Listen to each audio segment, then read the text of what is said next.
हाँ तो party scene कुछ ऐसा है। आज की ये वीडियो थोड़ी सी अलग और बहुत ज़्यादा इंटरेस्टिंग होने वाली है मेरे लिए भी और आप लोगों के लिए भी, क्योंकि आज की इस वीडियो में I will be sharing my personal journey and story कि how I went from being broke to earning more than 60,000 rupees per month, और वो भी विदाउट इवन स्पेंडिंग और इन्वेस्टिंग अ सिंगल पेनी।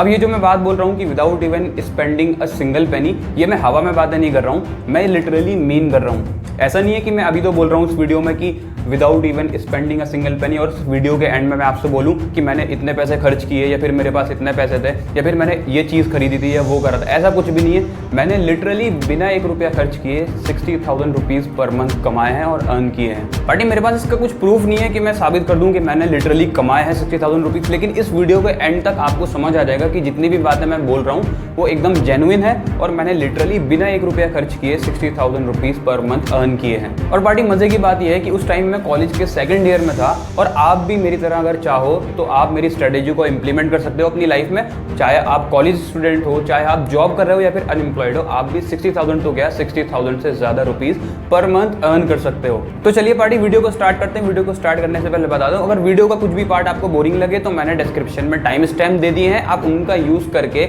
अपने इंटरेस्टिंग टॉपिक पर skip कर सकते हो वीडियो को। तो पार्टी ये बात है 2018 की, जब मैं स्कूल से पास आउट हुआ था। जब स्कूल से पास आउट हुआ तो मेरा एडमिशन 2019 के अंदर दिल्ली यूनिवर्सिटी के कॉलेज में हुआ था। जब मैं फर्स्ट ईयर में कॉलेज का आया तो 1 साल तो मेरा कॉलेज को समझने में ही निकल गया कि कॉलेज किस तरीके से वर्क करता है, किस तरीके से दोस्त बनाए जाते हैं, किस तरीके से पढ़ाई होती है, कैसे घूमा जाता है, क्या सारी चीज़ें होती है। 1 साल तो सब इसी सारी चीज़ों में निकल गया। सेकेंड ईयर में आते आते जब मेरे बहुत सारे दोस्त बन चुके थे, बहुत सारे यार थे, जैसे कि आप लोगों के भी बहुत सारे दोस्त बनते होंगे। दोस्तों की 2 कैटेगरीज होती हैं। पहली कैटेगरी में वो लोग आते हैं जिनके पेरेंट्स बहुत ज़्यादा वेल्दी होते हैं और उनके सारे के सारे पेरेंट्स अपने बच्चों की सारी नीड्स तो पूरी करते ही हैं, साथ में वो उनकी सारी की सारी वांट्स भी पूरी करते हैं। अब जो दूसरी कैटेगरी के दोस्त होते हैं हमारे, उसमें वो लोग आते हैं जो मिडिल क्लास या फिर अपर मिडिल क्लास फैमिली से बिलोंग करते हैं। उनके पेरेंट्स उनकी सारी की सारी नीड्स तो पूरी कर देते हैं लेकिन उनकी वांट्स पूरी नहीं कर पाते हैं, और मैं यहाँ सेकंड कैटेगरी से बिलोंग करता था। दोस्तों जब मैं कॉलेज के सेकंड ईयर में आया, जितने भी मेरे दोस्त बने वो 60 से 70% वेल्दी फैमिली और फाइनेंशियली साउंड फैमिली से बिलोंग करते थे। पार्टी मेरे जितने भी दोस्त थे सेकंड ईयर के अंदर, वो आए दिन कहीं ना कहीं जाने का प्लान बनाते थे। कभी वो दिल्ली के अंदर कहीं रेस्टोरेंट में जाते थे, कभी वाटर पार्क में जाते थे, कभी कहीं घूमने जाते थे, कभी कहीं दिल्ली से बाहर गोवा जाते थे, मनाली जाते थे, कश्मीर जाते थे। तो इन सब चीज़ों को घूमने फिरने में मज़ा तो बहुत आता है, लेकिन इन सारी वांट्स को पूरा करने के लिए पैसे तो चाहिए ही ना। अब मैं अपनी सारी की सारी वांट्स को पूरा करने के लिए अपने पेरेंट्स के पास पैसा मांगने के लिए तो जा नहीं सकता था। हालांकि हो सकता था कि वो मेरी सारी वांट्स को पूरा भी कर दें, लेकिन जब आप लाइफ की एक स्टेज पर पहुंच जाते हो 20-21 साल की उम्र में, तो आपको अपने पेरेंट्स से पैसे मांगने में एक झिझक होती है, एक शर्म होती है। और ये हाल सिर्फ मेरा नहीं था, ये इंडिया का लगभग 60 से 70% यूथ का हाल है कि जब वो 20 से 21 साल की उम्र में पहुंच जाते हैं तो उनको अपने पेरेंट्स से पैसा मांगने में शर्म आती है, इसलिए वो फाइनेंशियली इंडिपेंडेंट होने की कोशिश करते हैं। तो मैंने भी यही सोचा कि यार अब पेरेंट्स से तो पैसे मांग नहीं सकते, कुछ ना कुछ स्टार्ट करते हैं, कहीं से बाहर निकलते हैं कॉलेज से, कुछ पैसे कमाते हैं, या तो बिजनेस करेंगे, जॉब करेंगे या कुछ भी करेंगे, खुद पैसे कमाएंगे और खुद ही अपनी सारी की सारी वांट्स को फुलफिल करेंगे। अब पार्टी अगर आप कॉलेज के सेकंड ईयर में हो तो पैसे कमाने के मेनली 2 से 3 तरीके होते हैं। या तो आपके पास ऐसी कोई स्किल हो, आप उसको फ्रीलांस करके पैसे कमा लो, आप किसी को अपना काम करके दो और वो बदले में आपको पैसे देगा। लेकिन यहाँ पर ना तो मेरे पास कोई स्किल थी और ना ही कोई एक्स्ट्रा ऑर्डिनरी टैलेंट था। अब ये तो हट जाता है ऑप्शन। जो सेकंड ऑप्शन था वो ये था कि मैं कोई पार्ट टाइम जॉब कर लूँ या फिर कोई इंटर्नशिप कर लूँ किसी कंपनी के अंदर। लेकिन यहाँ पर ना तो मेरे मार्क्स इतने अच्छे थे कि मुझे कोई अच्छी कंपनी में जॉब मिल जाए पार्ट टाइम या फिर कोई अच्छी इंटर्नशिप मिल जाए। जो भी इंटर्नशिप मुझे मिल रही थी बहुत कम पैसे की मिल रही थी। हालांकि मैं चाहता था वो कम पैसे वाली इंटर्नशिप भी कर सकता था, लेकिन हम तो हैं इंडियन, हमें तो अगर हमने कुछ काम किया है तो हमें आज के आज पैसे चाहिए। और वहाँ पर अगर मैं कोई पार्ट टाइम जॉब करता या फिर कोई इंटर्नशिप करता, एक तो मेरा स्केड्यूल पूरा बहुत टाइट हो जाता और मैं कहीं जा नहीं सकता था, आ नहीं सकता था, और मुझे पूरे महीने काम करने के बाद महीने के एंड में पैसे मिलते और मैं उसमें क्या खा के इंजॉय करता। तो इसलिए सेकंड नंबर का ऑप्शन भी हट जाता है। अब आता है थर्ड ऑप्शन कि कोई बिजनेस स्टार्ट करो, चाहे वो छोटा बिजनेस हो या बड़ा बिजनेस हो। अब आपको बिजनेस स्टार्ट करने के लिए 2 चीज़ें चाहिए होती हैं। सबसे पहला तो है एक्सपीरियंस, दूसरा है पैसे। चाहे आप एक छोटा बिजनेस स्टार्ट करो या बड़ा बिजनेस स्टार्ट करो, आपके पास थोड़ा बहुत एक्सपीरियंस होना चाहिए या फिर थोड़े बहुत पैसे होने चाहिए। लेकिन यहाँ मेरे पास दोनों ही नहीं था, ना ही मेरे पास एक्सपीरियंस था किसी भी बिजनेस का, ना ही मेरे पास कुछ भी पैसे थे। हाँ, लेकिन मुझे ट्रांसपोर्ट बिजनेस का थोड़ा बहुत एक्सपीरियंस था, थोड़ी बहुत नॉलेज थी कि किस तरीके से ट्रांसपोर्ट बिजनेस वर्क करता है, क्योंकि my father runs a transport company. ये मैं फ्लेक्स नहीं कर रहा हूँ, सिर्फ बता रहा हूँ आपकी जानकारी के लिए। तो मेरे फादर जब फ़ोन पे कॉल लिया करते थे, ड्राइवर से डील किया करते थे, ट्रक्स भेजा करते थे, तो मुझे वहाँ से थोड़ा बहुत नॉलेज नॉलेज आ गई थी ट्रांसपोर्ट इंडस्ट्री की, थोड़ा बहुत एक्सपीरियंस आ चुका था कि किस तरीके से ट्रांसपोर्ट इंडस्ट्री वर्क करती है और किस तरीके से सारी की सारी चीज़ें एग्जीक्यूट होती हैं। लेकिन अब मुझे ट्रांसपोर्ट इंडस्ट्री की नॉलेज तो थी थोड़ी बहुत, लेकिन अब मैं वो बिज़नेस स्टार्ट थोड़ी ना कर सकता था, क्योंकि अगर मैं वो बिज़नेस स्टार्ट करने जाता तो एक छोटा सा ट्रक खरीदने के लिए भी मुझे लगभग 10 से 12 लाख रुपए चाहिए थे। यहाँ 10 से 12 लाख क्या, मेरी जेब में 10 से 12 हज़ार रुपये भी नहीं थे। पार्टी फिर मैंने सोचा कि कोई ऐसा बिजनेस स्टार्ट करते हैं जो कि ट्रांसपोर्ट बिजनेस से थोड़ा बहुत रिलेट करता हो और उसमें इन्वेस्टमेंट ना के बराबर हो। तो 2020 के अंदर मुझे एक कंपनी के बारे में पता लगता है, उसका नाम होता है पोर्टर। पोर्टर के बारे में हो सकता है आप में से बहुत कम लोगों को पता हो। पोर्टर 2014 में स्टार्ट हुआ था और Porter is like Ola and Uber for commercial vehicles. जैसे कि Ola and Uber taxi service provide करते हैं, वैसे ही पोर्टर ट्रांसपोर्ट सर्विसेज प्रोवाइड करता है, कमर्शियल व्हीकल सर्विसेज प्रोवाइड करता है। फॉर एग्जाम्पल, आपको अगर अपने ए पॉइंट से लेकर के बी पॉइंट पर जाना है, लेकिन आपके पास बहुत सारा सामान है, तो आपका वो सामान ना ही आपकी कार में आ सकता है, ना ही आपकी किसी ऑटो वगैरह में आ सकता है। तो आप क्या करोगे, आप अपने घर पे बैठे बैठे पोर्टर पर बुकिंग करोगे, पोर्टर की गाड़ी आपके ए पॉइंट पर आएगी, आप पोर्टर की गाड़ी में अपना जो सामान है वो लोड कराओगे, वो ए पॉइंट से लेकर के बी पॉइंट पर जाकर के आपका सामान छोड़ देगा, आप वो सामान अनलोड करा लोगे। तो ये सर्विस प्रोवाइड करता है पोर्टर। लेकिन दोस्तों, अब मैं यहाँ पर पोर्टर के साथ भी टाई अप नहीं कर सकता था, क्योंकि पोर्टर सिर्फ और सिर्फ उन्हीं वेंडर्स के साथ टाई अप करता है जिनके पास उनकी अपनी गाड़ियां अवेलेबल हो, अपने ट्रांसपोर्ट, अपने कमर्शियल व्हीकल्स अवेलेबल हो। लेकिन यहाँ तो जेब में फूटी कौड़ी नहीं थी। लेकिन फिर 2020 के अंदर पोर्टर एक नया बिजनेस सेगमेंट इंट्रोड्यूस करता है, पैकर्स एंड मूवर्स का। पैकर्स एंड मूवर्स के बारे में आप में से बहुत सारे लोगों को पता ही होगा। फॉर एग्जाम्पल, आपको अगर अपना घर ए पॉइंट से लेकर के बी पॉइंट पर शिफ्ट करना है, ठीक है, आपका सारा का सारा घर का सामान आपको ए पॉइंट से लेकर के बी पॉइंट पर शिफ्ट करना है, तो आप क्या करोगे? पहला तो ऑप्शन ये है कि आप सारा का सारा काम खुद करो, आप पैकिंग भी खुद करो, आप गाड़ी भी खुद बुक करो और लोड भी खुद कराओ, फिर ए पॉइंट से लेकर के बी पॉइंट पर भी आप खुद ही लेकर के जाओ। दूसरा ऑप्शन ये है कि आप एक पैकर्स एंड मूवर्स को हायर करो, वो सारी की सारी पैकिंग आपकी खुद करेगा, आपका सामान भी खुद लोड कराएगा, गाड़ी भी खुद लेकर के आएगा और ए पॉइंट से लेकर के बी पॉइंट भी खुद ही लेकर के जाएगा और अनलोड भी खुद ही कराएगा। अब इन दोनों ऑप्शन में फ़र्क ये है कि अगर आप पहला ऑप्शन चुनते हो और सारे के सारे काम खुद करते हो तो आपको बहुत ज़्यादा टेंशन होगी। दूसरे ऑप्शन में ये है कि आपको थोड़े से पैसे ज़्यादा पे करने पड़ेंगे पैकर्स एंड मूवर्स को, लेकिन आपका जो काम है वो एकदम टेंशन फ्री और एकदम प्रोफेशनल तरीके के साथ, और आपका सारा का सारा सामान बहुत सेफ्टी के साथ शिफ्ट होगा। तो पोर्टर ने 2020 के अंदर अपने बिजनेस के अंदर पैकर्स एंड मूवर्स का सेगमेंट इंट्रोड्यूस किया। 2020 के अंदर दिल्ली के अंदर जितने भी पैकर्स एंड मूवर्स एग्जिस्ट करते थे, पोर्टर उन सब के साथ टाई अप कर रहा था और उनको अपना वेंडर बना रहा था। फॉर एग्जांपल, आपको महीने की 10 तारीख को अपना घर शिफ्ट कराना है, तो आप 8 तारीख को पोर्टर पर जाकर के अपनी बुकिंग कराओगे और पोर्टर से बोलोगे कि मुझे अपना घर शिफ्ट कराना है, आप मुझे ये सर्विस प्रोवाइड करो। तो 8 तारीख को आपने बुकिंग कराई, 10 तारीख को पोर्टर का जो वेंडर है आपके घर पर आएगा गाड़ी लेकर के, लेबर लेकर के और आपका पैकिंग मटेरियल लेकर के। तो वो सारा का सारा सामान आपका खुद पैक करेगा, वो जीनों से खुद ही उतरवाएगा, सीढ़ियों से, और आपका लोडिंग भी खुद ही कराएगा और ए पॉइंट से लेकर के बी पॉइंट पर भी खुद ही लेकर के जाएगा और सेफ्टी से आपका सामान अनलोड करा करके आपके नए घर में इंस्टॉल भी कर देगा। अब ये पूरा ऑर्डर कंप्लीट होने के बाद आप उस वेंडर को पे करोगे। अब जितना भी आप उस वेंडर को पे करोगे, उस अमाउंट में से वो वेंडर पोर्टर को लगभग 10% कमीशन देगा। तो यहाँ से पोर्टर की कमाई होती है। अब जब मुझे 2020 के अंदर पता लगा कि पोर्टर बहुत सारे पैकर्स एंड मूवर्स के साथ टाई अप कर रहा है और उनको अपने साथ जोड़ रहा है, और आप अगर एक बार उनके साथ जुड़ गए तो आप उनके साथ काम कर सकते हो, आपको कोई चार्ज नहीं देना, आपको कोई फीस नहीं देनी, आपको सिर्फ और सिर्फ हर ऑर्डर के ऊपर पोर्टर को कमीशन पे करना होगा। तो ये सुनकर के मैं भी पोर्टर की वेबसाइट पर गया, मैंने वहाँ पर जाकर के उनका कस्टमर केयर नंबर डायल किया। मैंने कस्टमर केयर नंबर मिला करके उनसे बोला कि मुझे पोर्टर के साथ काम करना है उनके packers and movers business segment में। तो उन्होंने बोला कि हम आपको as a vendor tie up कर लेंगे, बट आपको एक जीमेल आईडी, एक जीएसटी नंबर और अपना मोबाइल नंबर इस व्हाट्सएप नंबर पर सेंड करना होगा।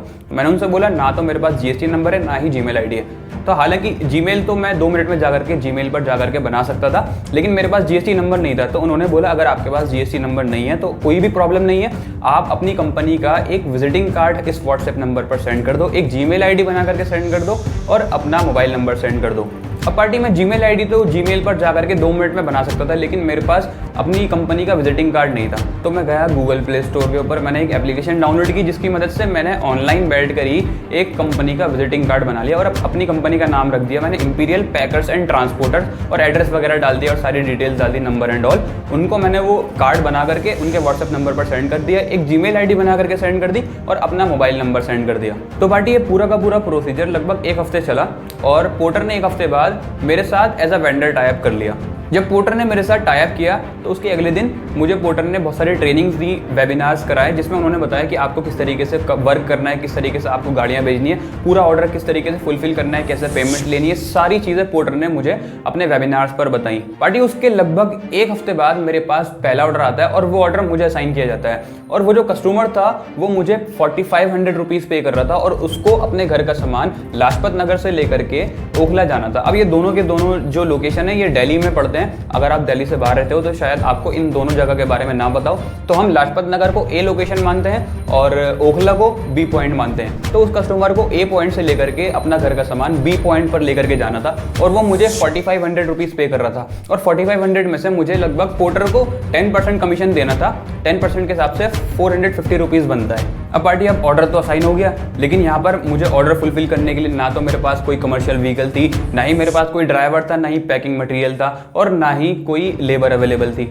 लेकिन शायद आपको याद हो कि वीडियो के पिछले पार्ट में मैंने आपको बताया था कि पोर्टर का जो मेन बिजनेस सेगमेंट था वो कमर्शियल व्हीकल्स प्रोवाइड करना था। तो पार्टी जिस दिन ऑर्डर की डेट थी, जिस दिन ऑर्डर फुलफिल करना था मैंने उस दिन पोर्टर की एप्लीकेशन पे जाकर के एक छोटी कमर्शियल व्हीकल को बुक किया। उसका नाम था टाटा एस। मैंने टाटा एस बुक की और जब टाटा एस का ड्राइवर ए लोकेशन पर आ रहा था, वो जब रास्ते में था, मैंने उसको फ़ोन करके बोला कि सर मेरा घर का सामान है, मुझे शिफ्ट कराना है ए पॉइंट से लेकर के बी पॉइंट तक, लेकिन मुझे 2 लेबर की भी रिक्वायरमेंट है और मुझे पैकिंग भी करानी है। तो उस ड्राइवर ने ये बोला कि सर मैं गाड़ी तो ला ही रहा हूँ, साथ में मैं एक बंदा और लेकर के आ जाता हूँ, एक लेबर का काम मैं खुद कर लूँगा और एक लेबर मैं और साथ में लेकर के आ जाऊँगा, हम दोनों पैकिंग भी करा देंगे, बस आप जो भी पैकिंग का खर्चा बैठेगा आप वो मुझे दे देना और 500 रुपीज़ पर हेड के हिसाब से हम दोनों को दे देना। और जो गाड़ी मैंने बुक की थी वो लगभग 800 रुपीज़ में की थी और जो लेबर का खर्चा बैठा वो लगभग 1000 रुपीज़ का बैठा। 500 रुपये के हिसाब से 2 बंदों का 1000 रुपये बैठा, तो ये टोटल मिला के हो गया 1800 रुपये। और जो पैकिंग मटेरियल वो रास्ते से खरीद करके लाए थे वो 200 रुपये के करीब का था। तो आप अगर इनको ऐड करोगे तो 2000 रुपये के करीब बनता है। तो जब वो ड्राइवर अपनी गाड़ी लेकर के और एक लेबर लेकर के ए पॉइंट पर पहुंचा तो उसने वो सारा का सारा सामान पैक किया, उसने सीढ़ियों से नीचे उतारा, उसने वो सारा का सारा सामान खुद लोड भी किया अपनी दूसरी लेबर के साथ और वो ए पॉइंट से लेकर के बी पॉइंट तक वो सारा सामान लेकर भी आया और उसने वो सारा सामान कस्टमर के नए घर में शिफ्ट कराया और आराम से सेफ्टी से प्लेस कर दिया। जब ये पूरा का पूरा ऑर्डर कंप्लीट हो गया तो कस्टमर ने मुझको 4500 रुपीज़ पे किए, जिसमें से 10% कमीशन मुझको पोर्टर को देना था।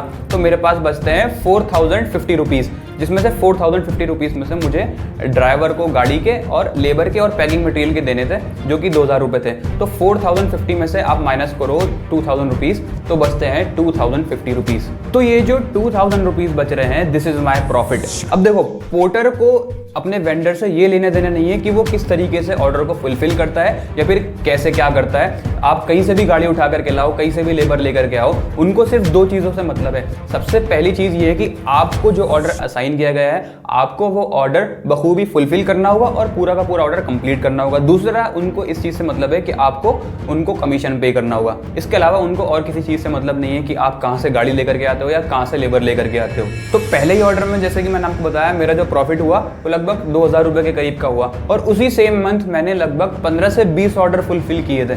20 ऑर्डर के हिसाब से आप कैलकुलेट करोगे तो हर ऑर्डर में मुझे ऑन एन एवरेज 2000 रुपये प्रॉफिट हुआ था। तो 20 × 2000 इज इक्वल्स टू 40,000 रुपीज़। तो उस सेम मंथ में ही मुझको 40,000 रुपीज़ का प्रॉफिट हुआ था। सिर्फ और सिर्फ प्रॉफिट की बात कर रहा हूँ मैं, सारे के सारे खर्चे हटा करके मुझे 40,000 रुपीज़ का प्रॉफिट उस सेम मंथ में हुआ था और मैं सिर्फ और सिर्फ सेकंड ईयर में था। बल्कि उसके बाद तो कुछ मंथ्स ऐसे भी थे जिसमें मैंने पूरे 30 के 30 दिन काम किया था और कभी कभी मैं छुट्टी भी ले लेता था। जिस दिन मेरा मन होता था कि आज मुझे काम नहीं करना है या जिस दिन मुझे ऑर्डर नहीं चाहिए उस दिन पोर्टर मुझको ऑर्डर असाइन नहीं करता था और उस दिन मैं आराम से घर पर बैठ करके चिल मारता था या फिर कहीं अगर दोस्तों के साथ जाना है या फिर किसी के साथ घूमने जाना है तो मैं वहाँ जाता था। जैसा आपकी जॉब में होता है कि आपको पूरे महीना काम करना है, आपको छुट्टी भी नहीं मिलेगी और आपको जितना पैसा बताया गया है सिर्फ और सिर्फ उतना ही मिलेगा। लेकिन यहाँ पर ऐसा नहीं है, आपको पैसा ज़्यादा भी मिल सकता है, कम भी मिल सकता है, लेकिन यहाँ पर एक फ्लेक्सिबिलिटी भी है कि आप जब चाहो छुट्टी कर सकते हो, आप जब चाहो आराम से फ्लेक्सिबिलिटी के साथ काम कर सकते हो। पार्टी मुझे शायद बताने की ज़रूरत नहीं है कि पोर्टर ने मुझे सारी चीज़ें बताने के पैसे नहीं दिए हैं। पोर्टर तो शायद जानता भी नहीं है कि मैं कौन हूँ, लेकिन मैं अपने दिल से बता रहा हूँ, अपनी स्टोरी शेयर कर रहा हूँ ताकि मुझे भी अच्छा लगे और आपको भी अच्छा लगे। पार्टी अब बात करते हैं थंबनेल के बारे में। इस वीडियो के ऊपर मैंने जो थंबनेल यूज़ किया है उसके ऊपर जो पर्सन है वो पोर्टर के CEO हैं। अगर वो पर्सन आज के टाइम पर एग्जिस्ट ना करता या फिर वो पोर्टर की स्टार्ट ना करता 2014 के अंदर, तो मैं तो क्या, बहुत सारे लोग जो कि आज के टाइम पर पोर्टर के साथ जुड़े हुए हैं और उसके साथ काम कर रहे हैं, वो या तो अनएम्प्लॉयड बैठे होते या फिर कुछ और काम कर रहे होते। पार्टी अब बात करते हैं कि अगर आप एक कॉलेज गोइंग स्टूडेंट हो या फिर आप एक जॉब गोइंग पर्सन हो या फिर आप एक ऐसे पर्सन हो जो कि एक छोटा मोटा बिजनेस रन करते हो लेकिन वो सारी चीज़ें वर्कआउट नहीं हो पा रही हैं, तो आप भी यही सेम स्ट्रेटजी यूज़ कर सकते हो। और अगर आप चाहो तो आप भी पोर्टर के साथ as a vendor tie up कर सकते हो और इसके साथ वर्क करते हो, वो भी without even investing a single पेनी।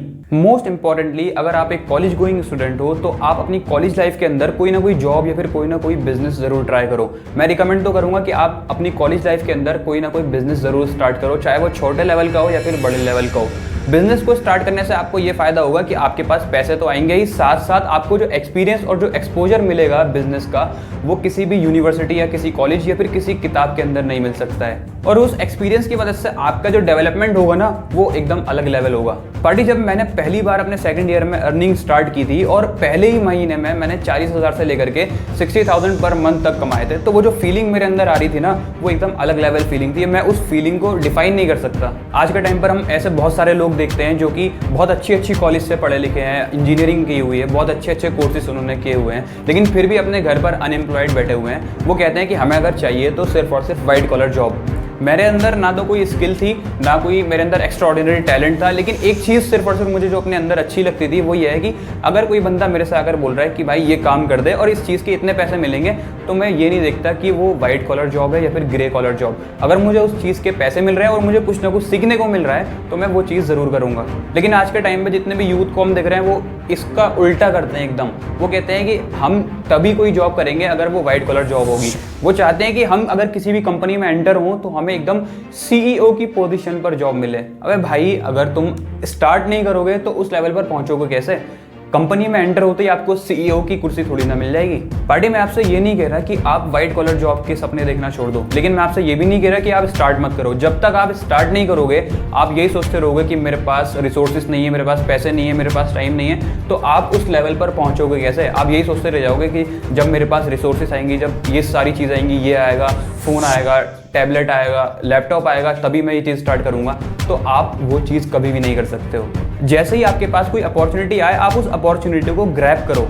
मैं आपसे ये भी नहीं कह रहा कि आप कोई रिक्शा चलाओ या फिर आप कोई ठेला लगाओ, लेकिन कोई एक चीज़ छोटे से लेवल से स्टार्ट करो और उसको स्केल करना सीखो। पार्टी आज की इस वीडियो में इतना ही। अगर आपको इसी तरीके की फाइनेंशियल बेस्ड और बिजनेस रिलेटेड वीडियोस पसंद आती हैं तो आप मेरे चैनल को सब्सक्राइब कर सकते हैं। और आपको इस वीडियो से अगर कुछ सीखने को मिला है तो आप इस वीडियो को लाइक कर सकते हैं, ताकि यूट्यूब आप जैसे और भी बहुत सारे लोगों को ये वीडियो रिकमेंड करे, ताकि उनका भी कुछ भला हो जाए। मिलते हैं नेक्स्ट वीडियो में।